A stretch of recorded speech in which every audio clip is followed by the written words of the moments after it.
आज आपण तयार करणार आहोत शेंगदाण्याची आमटी।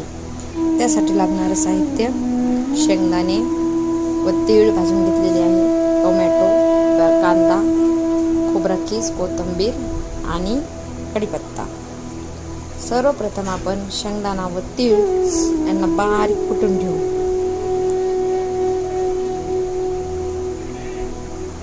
उकळीमध्ये बारीक ठेसून घेऊ।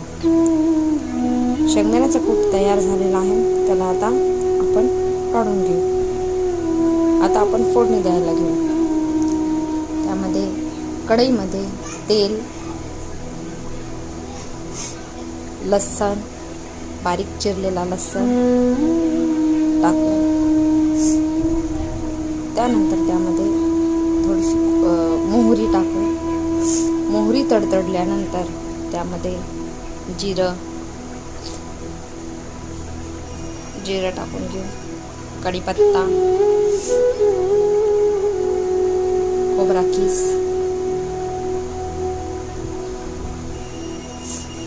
टाकून घेऊ व त्याला बारीक चांगल्या प्रकारे हलवून घेऊ। त्यानंतर त्यामध्ये थोडासा कांदा, बारीक चिरलेला कांदा टाकून घेऊ व त्याला मिक्स करून घेऊ। आता यामध्ये बारीक चिरलेला टोमॅटो टाकून घेऊ।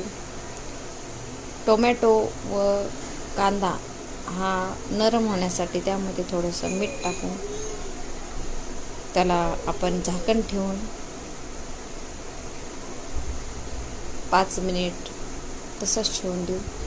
आता छान परतलेला आहे। यामध्ये आपण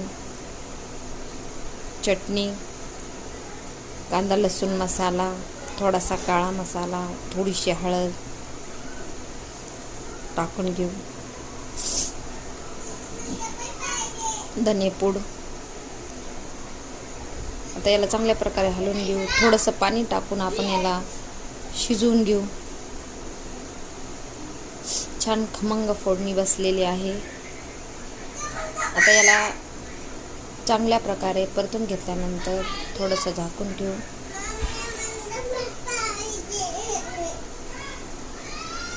आता मस्तपैकी मसाला शिजलेला आहे। आता यामध्ये थोडंसं पाणी टाकू। गरम पाणी घातलं तर खूपच छान।